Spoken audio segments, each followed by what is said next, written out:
me in welcoming Sam.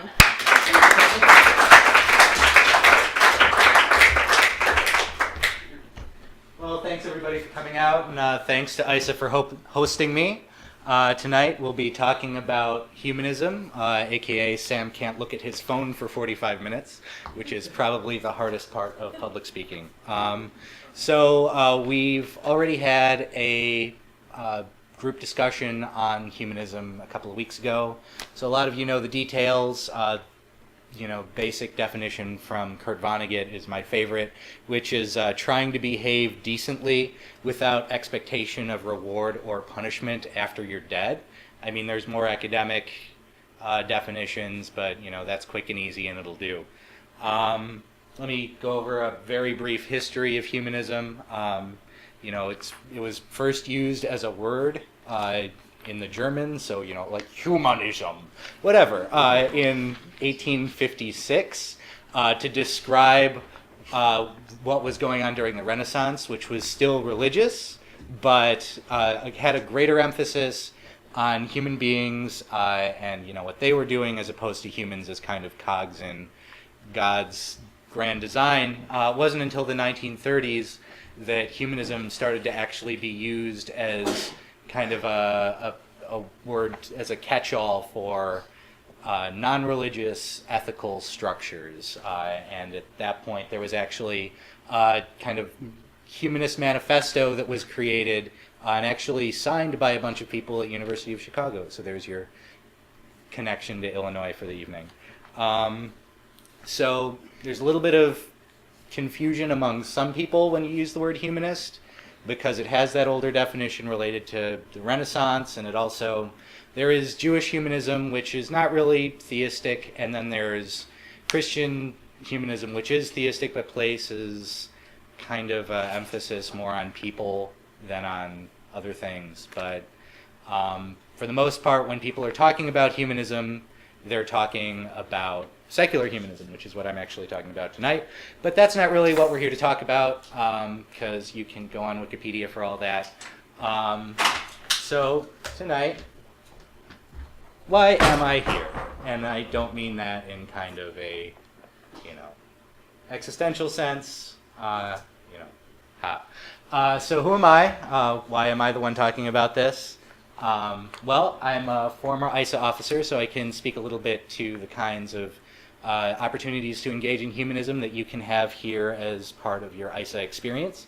I'm also actually an activist nationally. I work with Foundation Beyond Belief, which is a humanist nonprofit that works with communities just like ISSA all across the United States, helping them engage in giving back to the community, building better humanist communities, that sort of thing.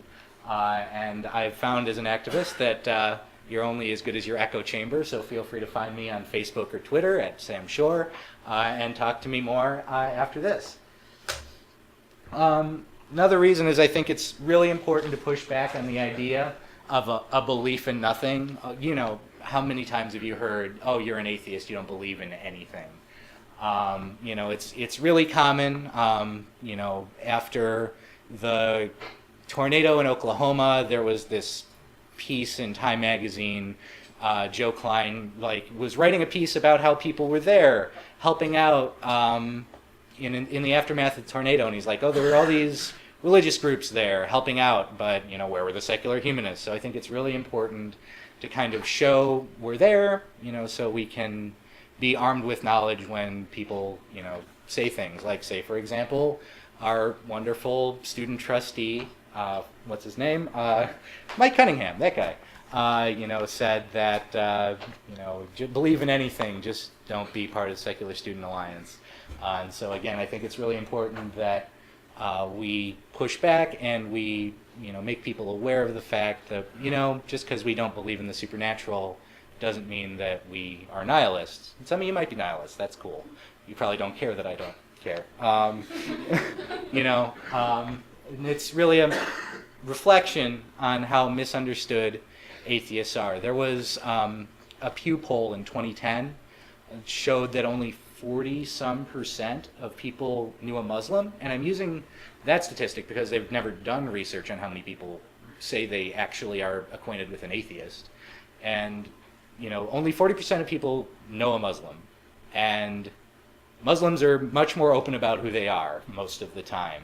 And so, it stands to reason that a good number of people don't know much about atheism. And so, again, I think it's really important for people to be aware of, the community that's around, what people are standing for in the name of humanism. And so it's really important to do this talk tonight. And I want you to come away feeling like part of a community. There's a lot of social psych data about how important it is for people to feel like they're part of a community. And that's a big part of the reason why, religious organizations stand. It's not necessarily people are so, hewn to the belief that, Jesus died on the cross in the year, AD 35. Like, that's not what really draws them in. What draws them in is the community, things like that. And so it's really important for us, if we're going to offer an alternative, if we're going to create a community for the non-religious, we have to stand on the shoulders of giants, so to speak. So let's talk about communities. First and foremost, our community. The Illini Secular Student Alliance is one little student group here, started in 2007, but it's done a lot of really good work. We've been on the forefront of giving people something to live up to. And other Secular Student Alliance affiliates all across the country, there are 400, and we're easily one of the top 5. And that's not me saying that, that's the development director of the ISSA. We've really been leading the way to the point where we've been getting national attention, national awards for the kind of work we do. So a lot of new faces this year, and I want you to be aware you're part of something big. First and foremost, service work. Ellen Andrews over here is our outreach assistant, or outreach chair this year, my bad. And it's her job to coordinate with, groups that do service work and organize service work, like the Red Cross does blood drives. Ellen's job is to get in contact with them and get our heatheny blood out there into the unsuspecting masses. Things like that, working together with other groups, bringing ISSA members together through service. Again, a lot of social psych data about, what doing things together, in service environments does to make people feel connected. And, really it's a lot of fun. Like, we got Katie here, putting trash in a trash bag, and it doesn't look that fun, but it was pretty fun, right? It was a lot of fun. Super fun. Yeah. I think those stairs right there, there was a vacuum cleaner. There was. Somebody just threw a vacuum cleaner down some stairs, and we got to pick them up. It was great. All the little pieces. And then, aside from just service work on our own or service work with larger groups, we do service work with people from faith backgrounds. We've done blood drives with Crew. We've gone and picked up Christmas presents for kids who come from backgrounds of not very much means. That was a great sentence. Things like that. Here is ISSA working with the Habitat for Humanity, which is an evangelical Christian group. And we took a spring break trip down to Florida, helped them rehab some houses. And it also creates opportunity for dialogue. When you first reach out and do service work with people of faith, you come from a place where people start to put their guard down, start to know you, and it's easier to talk to people about shared beliefs and differences of opinion, once you've done some good things with them.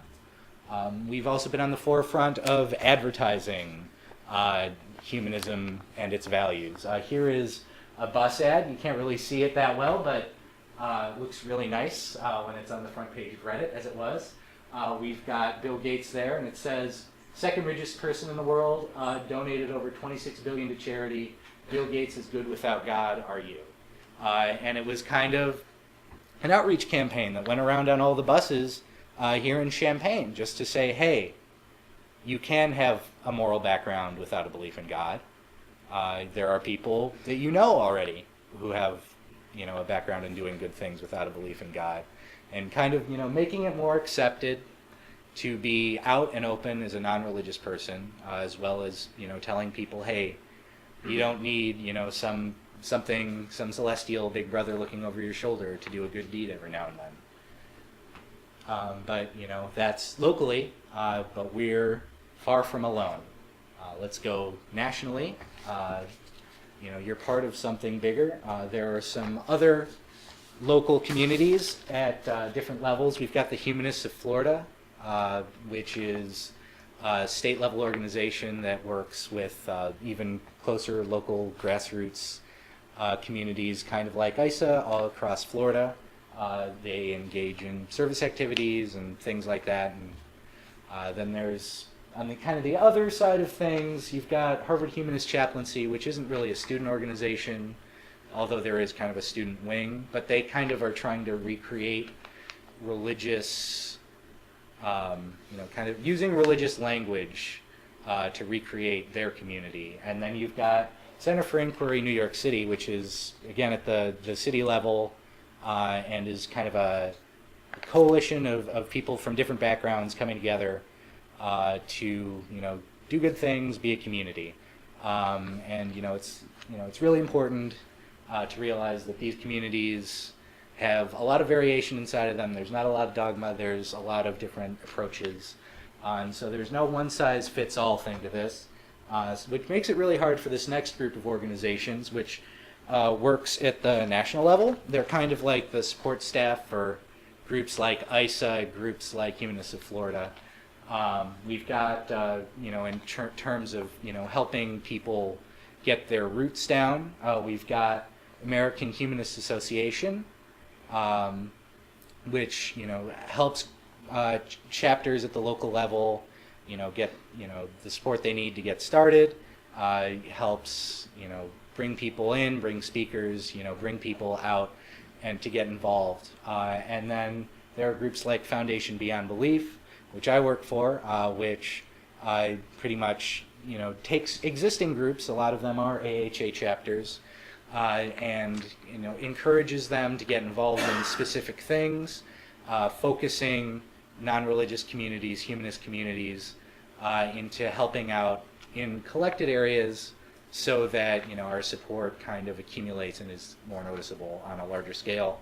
And then kind of the backing for all this is the Stiefel Free Thought Foundation. Todd Stiefel was one of the executives of a family-owned company that sold itself to a multinational in 2009 for something like $4 billion.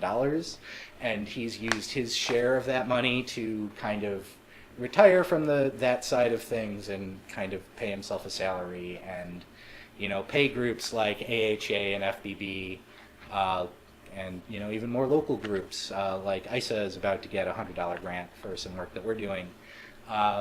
Just kind of doing things costs money, and there isn't a very big fundraising base right now because we're atheists are 2% of the population, agnostics are 3%.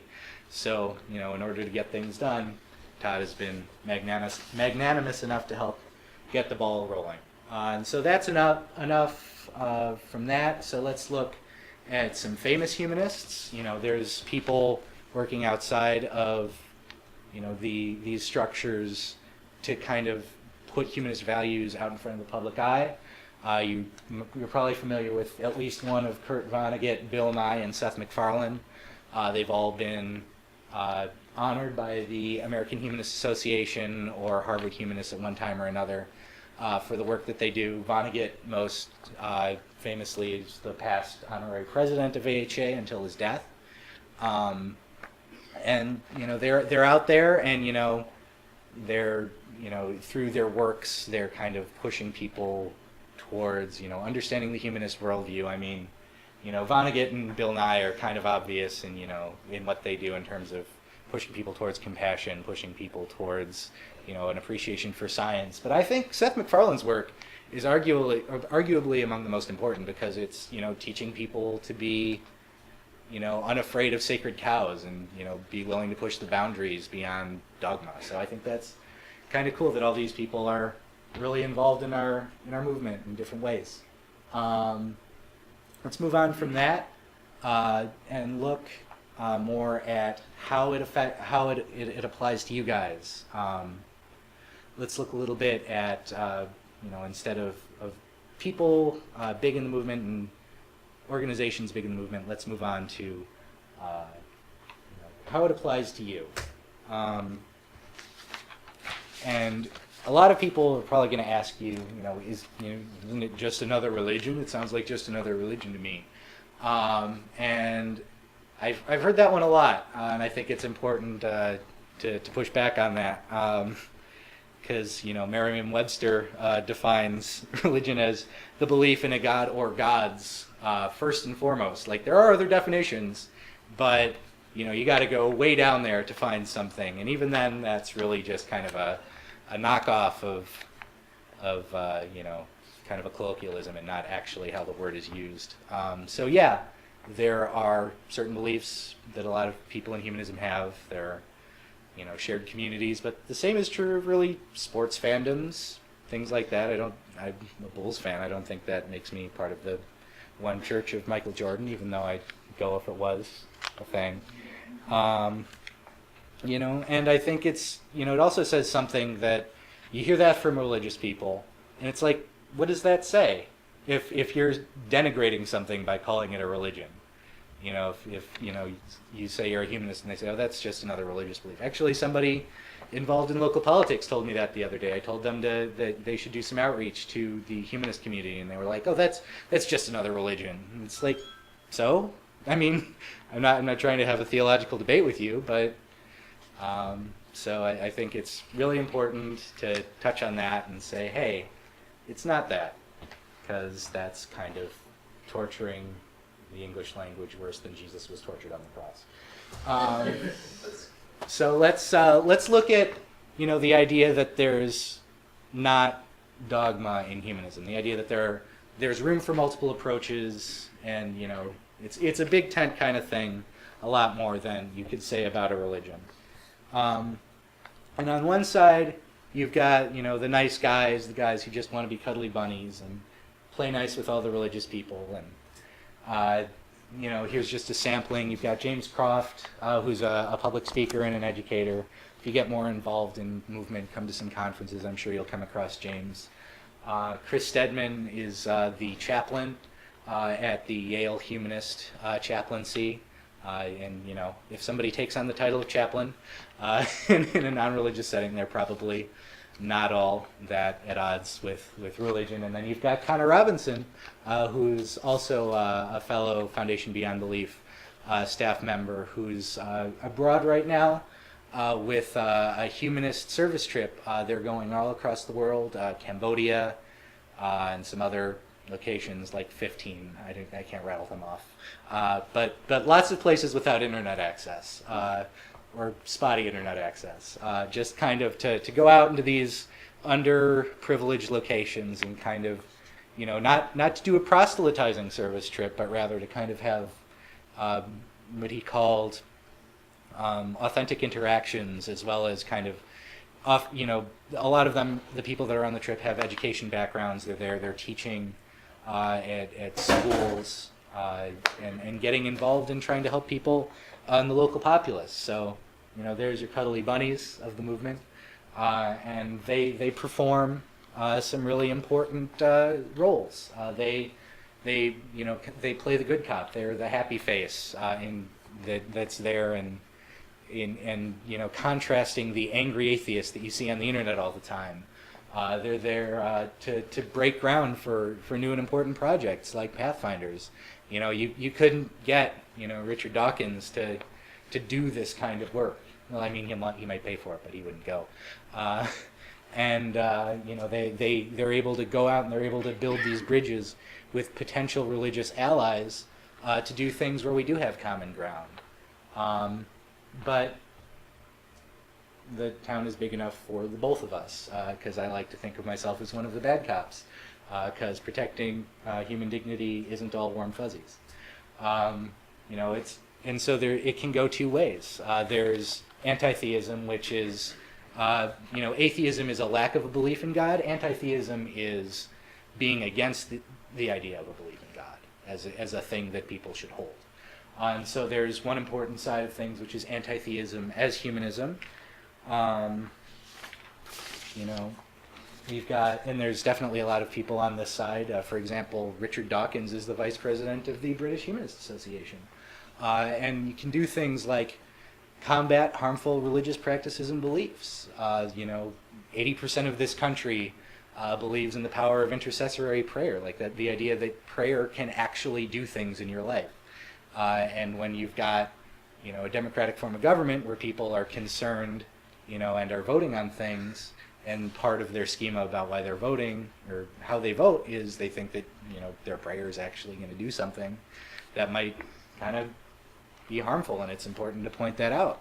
And we've got, some other dangerous beliefs, like the idea of, being against vaccinations because of the anti-scientific belief that they cause autism. And there's all of these religious exemptions to laws, which, for example, if you are part of a daycare run by a church, the care providers don't have to be held to the same standards, don't have to be certified to the same extent that people in non-religious, non-church related daycares are. And kids have died because, people that work in these care centers aren't held to the same standard as people who are working for non-religious organizations.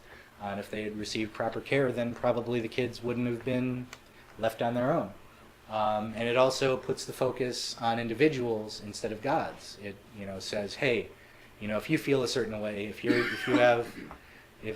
you're part of the LGBT community, that's fine. You don't have to feel bad about it because you're supposed to serve God. You can do what you feel is good for you. And so those are some ways where, working against religious beliefs can, fulfill some of the ideals of humanism.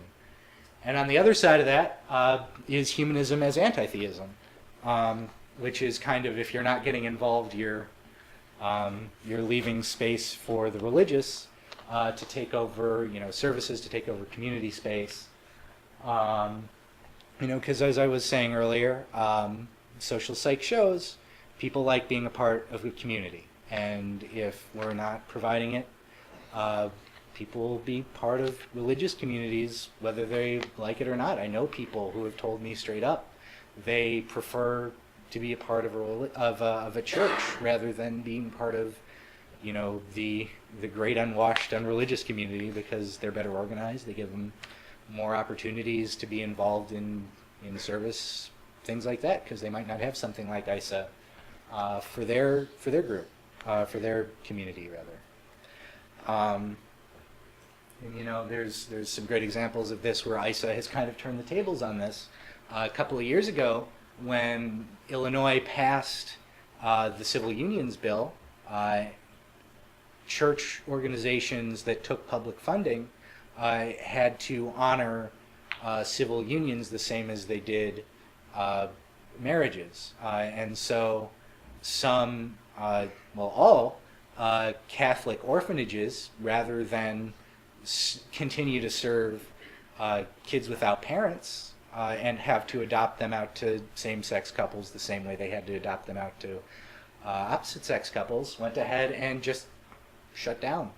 Like, a lot of them were, they kind of said in a couple of months, we're not going to be here anymore. And so there was this massive stress on the non-religious charity sector, and so ISSA stepped in and did a fundraiser for an orphanage called the Illinois Service Bureau the Youth Service Bureau of Illinois Valley.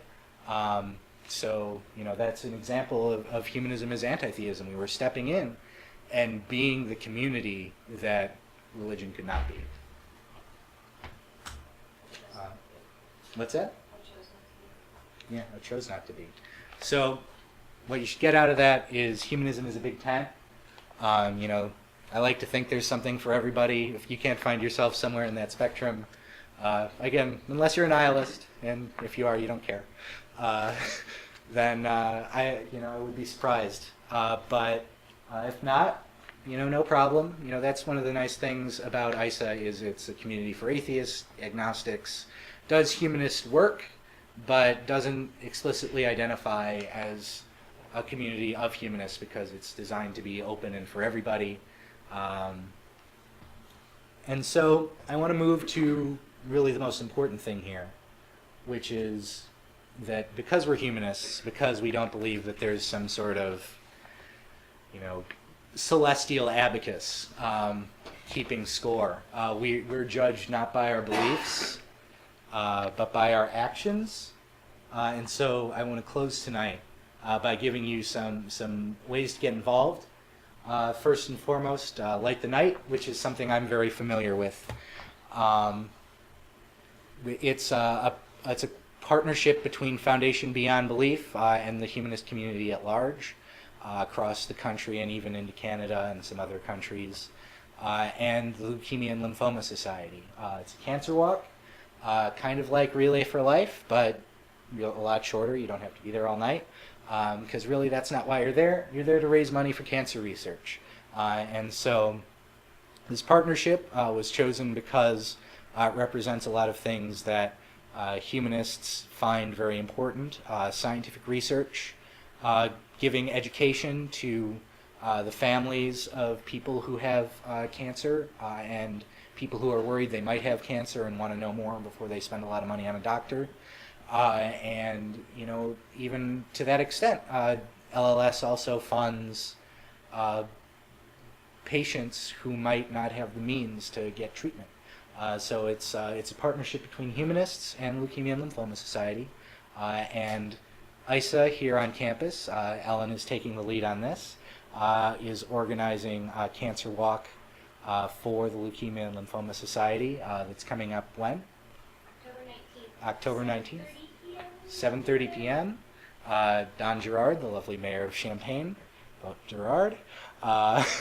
Those of you who live in Champaign, we'll be doing a cancer walk. $5 at the door. We've got Silvermine subs lined up to provide food if you pay to come in, and by come in we mean stand out on the quad and walk around. And there will be a raffle or whatever prizes. Prize winning, because having a raffle is illegal without a permit. And so another way that we're funding them besides getting involved in cancer walks is we've got a Hug an Atheist event, which ISSA is very familiar with. We actually broke ground last year. We were the first group to do this fundraiser for the Leukemia and Lymphoma Society. And it's pretty much standing out on the quad, selling hugs for $1, group hugs for $5, and all of the proceeds are going to the Leukemia and Lymphoma Society. It's a lot of fun. You get out on the quad, you get to interact with people, you get to meet other ISSA members, and you get to put, kind of a smiley face on atheism, because let's face it, there is an image problem, whether you like it or not, and that's kind of a nice side note. That's not why we're doing it, but it's important to point out, hey, we're doing this, you can be involved, and, it also has this side benefit. And if you want to learn more about that, Ellen is the person to talk to. She's down here in the front row. Another way to get involved is changing your lifestyle. And, a lot about humanism, a lot of activism that's done in the name of humanism is encouraging people to change their lifestyle. Take marriage equality as an example. Christian denominations, going back at least a millennium, have opposed same-sex marriage, and so now we come and we say, hey, we want you to go against your traditions, to go against what you've been brought up to believe is the right thing to do, in the name of what we now understand to be a better way of doing things. And if we're going to ask that of other people, it's important that we also take stock of our own lives and see how we can do better. I'm sorry, guys, veganism and vegetarianism are a great way to do that. It helps you decrease your carbon footprint. It helps you live a more sustainable lifestyle. If everybody lived the same way people in the United States do, if people lived the same lifestyle, we would need 3 Earths. 3.5 Earths to sustain a population full of Americans. And that's in large part due to our consumption of animal products. Yes? What about eating less wheat products? Yeah, no, I was going to... There's a word for it, but I've forgotten it. I don't know, eating less meat products. And that's another thing, it costs a lot more to eat healthy and be vegan or vegetarian. There's no doubt about it. It's kind of a privileged thing to be able to say, I'm going to eat healthy and be a vegan or vegetarian. So, the less meat you eat, the better our environment is. So, if you don't feel like veganism or vegetarianism is something you can do, honestly, yes. That includes all animal products. That includes all animal products. Imitation eggs are possible That counts as, animal product. that is an animal product.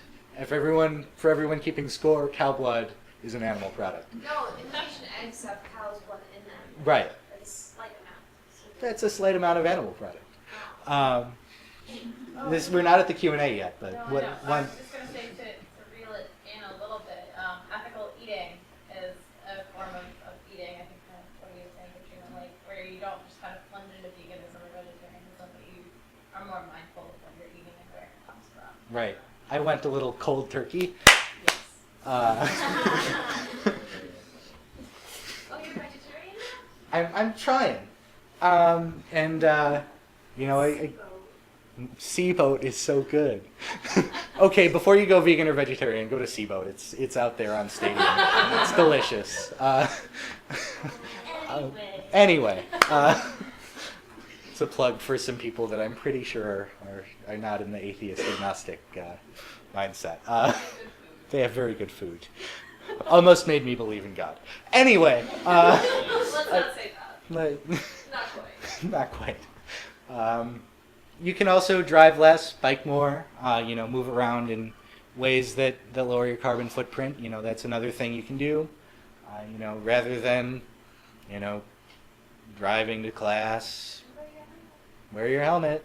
Even the little guys drawn on the sidewalk have helmets on them. If they can afford it on a city budget, you can too. So, be mindful of ways that you can do more to live a more sustainable, leave a more sustainable future for the next generation. You can also volunteer your time so that in the here and now, you can do something to make a difference. You can donate blood. You can go to an animal shelter. You can get involved in ISSA. Not a Q&A yet. We'll get to you. If anyone's interested in volunteering for the ASPCA, their Midwestern headquarters is on Florida Avenue at the very end of it. So you got that, ASPCA, end of Florida Avenue. And so you can also get involved as an ISSA officer. I think I've pretty well tied this club back to being an important humanist community. If you get involved, it gives you a lot of opportunities to get involved at the national level. That's what I did. So you can get a letter of recommendation. I know a lot of you care about that. It's important. Just much more importantly, it's a way to get involved. It's a way to actively change the world that you live in for the better. FBB also does internships quarterly. Ask me more about that if you want. And civic involvement is something that a lot of people don't like to talk about. It's kind of, it's taboo to, endorse being involved in the political process. I know the National SSA doesn't do it, and they've told me that they don't want to do it. But I still think it's important for us to do, because a lot of the reasons that people don't get involved in politics or don't want to talk about politics is because they might not, they think it's corrupt. They think, the guys that got on the ballot in the general election don't align with what I believe perfectly.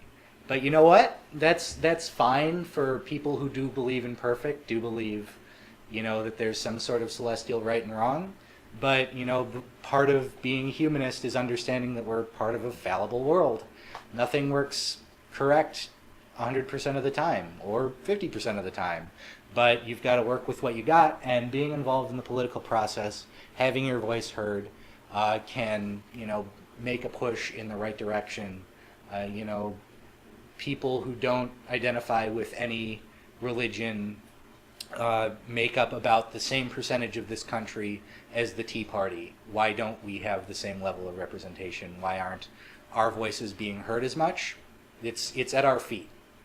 Look around. People say, "Oh, I don't have time for politics. Oh, I don't want to get involved." It's on you to be involved. It's on you to talk to your representatives. It's on you to do the things that need to get done to have a political process that works for you. It's not like the Tea Party just showed up in 2010 and everything worked. The Koch brothers started funding that stuff in 2002, and then it took 8 years for them to see anything happen from it. So get involved. Don't be upset when it doesn't work out right away, but get involved. And there's more than one presidential election every 4 years. There's one every 2 years for Congress. There's local elections more often. Get on the email list for your local party of choice. Get on the email list for your county clerk. Find out when there are elections and show up and vote. We live in Illinois, where we have a great absentee voting system, a great early voting system. There is literally zero excuse for you not to be involved in your political process. And voting is the least you can do, but you can also be involved by canvassing for a candidate that you do believe in. You can lobby for your beliefs. You can call up people who are already in office and tell them, "Hey, I think this. I've got a community of people that think this. We're going to show up and vote. If you don't vote the way we want, we're going to vote for somebody that votes the way we want." And that's the way things work. If you don't show up and vote, your opinion really doesn't matter. You can lobby all you want, but if the votes aren't there, it's not in their best interest to do what you want. And you can be like me and run for office. I'm lucky there's nobody in that position in my district, in my precinct, so it's not a particularly hard race to win, but I don't think it's fair to say that there are a lot of places in America where there are people who are distinctly against humanist values in the way that they conduct business. And those people should be challenged, and they should be challenged, if not by non-religious people, then by religious people who do share our values. And there are many of those. For example, Dick Durbin is a Catholic who represents the state of Illinois in the Senate, but, he's very much pro-choice. So, you take your allies where you can get them.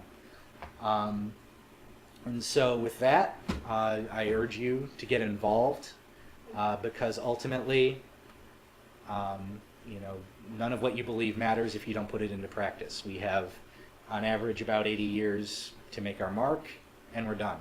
That's ultimately what we believe. So take advantage of it. If not in one of these ways, if they don't grab you, find something that's meaningful to you, but by all means, do it. So I'm going to go to Q&A, and then we'll have a few ways here for you to get involved. I've got voter registration forms. I've got petitions to get a few people on the ballot who I can guarantee you firsthand do support humanist values in some form or another. And we'll also have sign-ups for Hug an Atheist and Light the Night. And you can also talk to Ellen or Rose or Max if you want to be more involved in ISSA. So with that, I'll switch over to Q&A. Thank you all for your time. So let's do this thing. Who's got questions?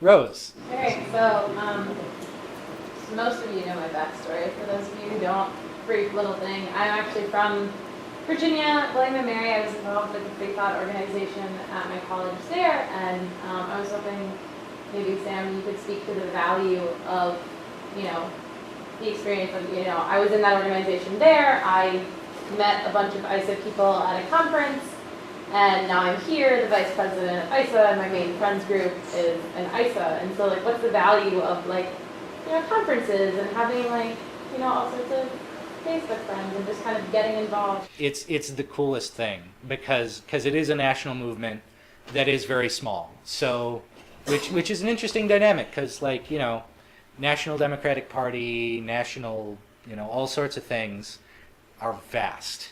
Like, it's going to be almost impossible to get to meet a meaningful number of people from all over and have those relationships stick. But when you're a part of the humanist community right now, it's growing fast. It's the largest, one of the largest growing segments of the population. So you can get it on the ground floor. You can go to these conferences like Skepticon coming up in November, and which ISSA is going to, and it gives you an opportunity to meet all kinds of really cool people. Like, I went to New York City for something, and I just texted some people that I knew from conferences, and we were able to meet up for lunch. I could have crashed at one of their places if I didn't have family there. But you get to meet all kinds of cool people. You get to have dialogues with people who share similar values but come from a completely different place in their lives, which is just as interesting as people who come from the same background but have different beliefs from you. Like, it's a really interesting conversation to have. And so I really encourage you to talk to people here as part of this community, because obviously U of I is a college where people come from a lot of different backgrounds, and then come to a conference, meet people from even still different backgrounds. The speakers are all very approachable, very friendly. It would be great to see you guys out there. Ellen? I just want to say that I just joined ISSA last year, and I joined it because I was like, I'm a religious group. But I really didn't feel like, ISSA did a good job of making me feel like part of the community, but once I went to Skepticon, I really understood how big it was, and it made me feel great, and I became further involved after that. So I highly recommend going to Skepticon conferences. It makes you really understand the secular community as a whole, and make you feel like being part of something bigger. It's great. Raymond? To speak to what happened in Oklahoma City and how there was not any response from enough response from atheists. There was one comedian named Doug Stanhope. He will be here on the 2nd of October. Is he paying you? He's not. This is a free plug. But there was an atheist. There was an atheist who was affected by the event, and she Rebecca Witzman. Right, and he helped raise money for her. So, yeah. Yeah. I can definitely speak to that. Just because Joe Klein and Time Magazine didn't see secular humanists out there doesn't mean that they weren't there. Foundation Beyond Belief had a team of volunteers who were local to that area, who were on the ground and were, helping provide meals for families and things like that. But the big difference was they weren't wearing T-shirts that said such and such a church. They just kind of carpooled there and showed up. And I actually got a chance to speak with Rebecca Witzman at a conference in Boston, and one of her most vivid memories, and one of the reasons she's now actually actively coordinating with Foundation Beyond Belief, is, she's standing there in kind of the rubble of her house, trying to piece together, what things she can recover from the aftermath of this horrible tornado, from which she escaped by a matter of minutes. She was sitting in her house, realized that it was headed right for her, and managed to drive out of the way of this, mile-wide tornado. So she's really shaken. She's in her house, what's left of it. And people wearing church T-shirts come up to her and they ask her what church she's a part of. And she's like, not. And she tells them she's not. And they start harassing her for not being part of a church while she's standing there in the rubble of her house. So, I guess the point is, we are involved. We need to be more involved. But it's hard to be when there's, such a stigma. You can be standing in the rubble of your own house and people still want to preach to you about how you should join the church. So we need to be involved, but we also need to push back against these people who think that at any given moment they can proselytize to us, if we want people to be more involved. Anyone else? Were you also just... Well, just to kind of speak to the value of the political aspect that Sam talked about, I guess I should provide a brief backstory. My name's Owen Marston. I'm the president of Illini Democrats. I'm not here to proselytize politics. Well, that's good. But I am an atheist. You're on tape now. What's that? You're on tape saying that. That's fine. That's fine. Even the center-left party in this country is unfortunately occasionally dominated by religious groups. So I think it's important that people who are atheists participate in politics, just to show even left-wing parties that atheists are here to be heard. Some of the most powerful political groups on this campus are centered around religion. I think that's something that should change, ideally. And so I'm not here to ask you for participation or anything like that, but just to say it is important to get involved with politics. Yeah, you're absolutely right. And I think a really great example of that is, the Congressional Black Caucus in the state of Illinois, not 40 years ago, was facing religious discrimination from people who, were against interracial marriage and told them that the Tower of Babel story made it clear that we should all be separate. And they fought against it, and they understood how harmful using religion against individuals who just want civic rights, how harmful that can be. And here they are, 40 years later, blocking people who just want the right to be married because of their religious beliefs. So it's important for us to get involved. It's important for us to be heard. It's important that there be a group that isn't driven by dogma, that's driven by just compassion for human beings, by, scientific observation and, what works, rather than, fitting, the data to our beliefs instead of the other way around. Any other questions? Matt? I should have put it together in my head before I said it. What role do you think, sort of the natural anti-collectivist tendency that brings a lot of us to this organization? How do we sort of overcome that impediment towards becoming an organized force? Aggressive growth. Be out there and in people's... No, it's something I've thought about a lot already, because it's true. The first wave of atheists, like the Madeline Murray O'Hares out there, the people that founded American Atheists, are not necessarily naturally, community-based people. Like there were some people at the forefront, like the people that founded Center for Inquiry, who were interested in founding communities. But a lot of these people were iconoclasts, people who weren't necessarily interested in creating something lasting, but just kind of pushing back something that already existed. But as we've grown, we've already seen, a group like Foundation Beyond Belief is predicated on their already existing enclaves of people who are disenchanted with dogma, but still want community. The first wave was iconoclastic. The second wave, kind of the post-cosmos wave, is more driven by, well, I don't have evidence for these things, and I'm comfortable believing these things, but I still want, the accoutrements of having a community, which the church provides. And the faster we can grow and show that we can provide those things outside of the setting of dogma, the faster we'll grow as a force. So we have to be involved, we have to be engaged. Those of us who are of that mindset, and we need to seek people out who might be fertile ground, and seek communities out who might be fertile ground for growing even more. That make sense? Yeah. It's just frustrating to watch. Oh, yeah. People like Jerry DeWitt trying to start the church down in Louisiana for atheists. His biggest critic is from within our own community. It's just Well, I mean, this thing is awesome. Yeah, I mean, part of that is playing to your audience and marketing and saying atheist church. Like, even me, I'm all for the idea of a humanist community in Champaign.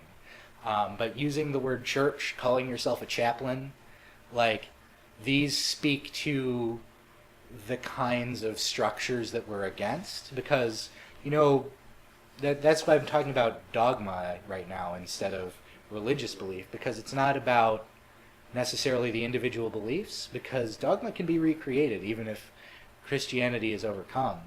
if Christian influence on culture is overcome. So it's important to create a space that doesn't speak to, kind of, here's the figure of authority, here are the tenets of what you should believe, so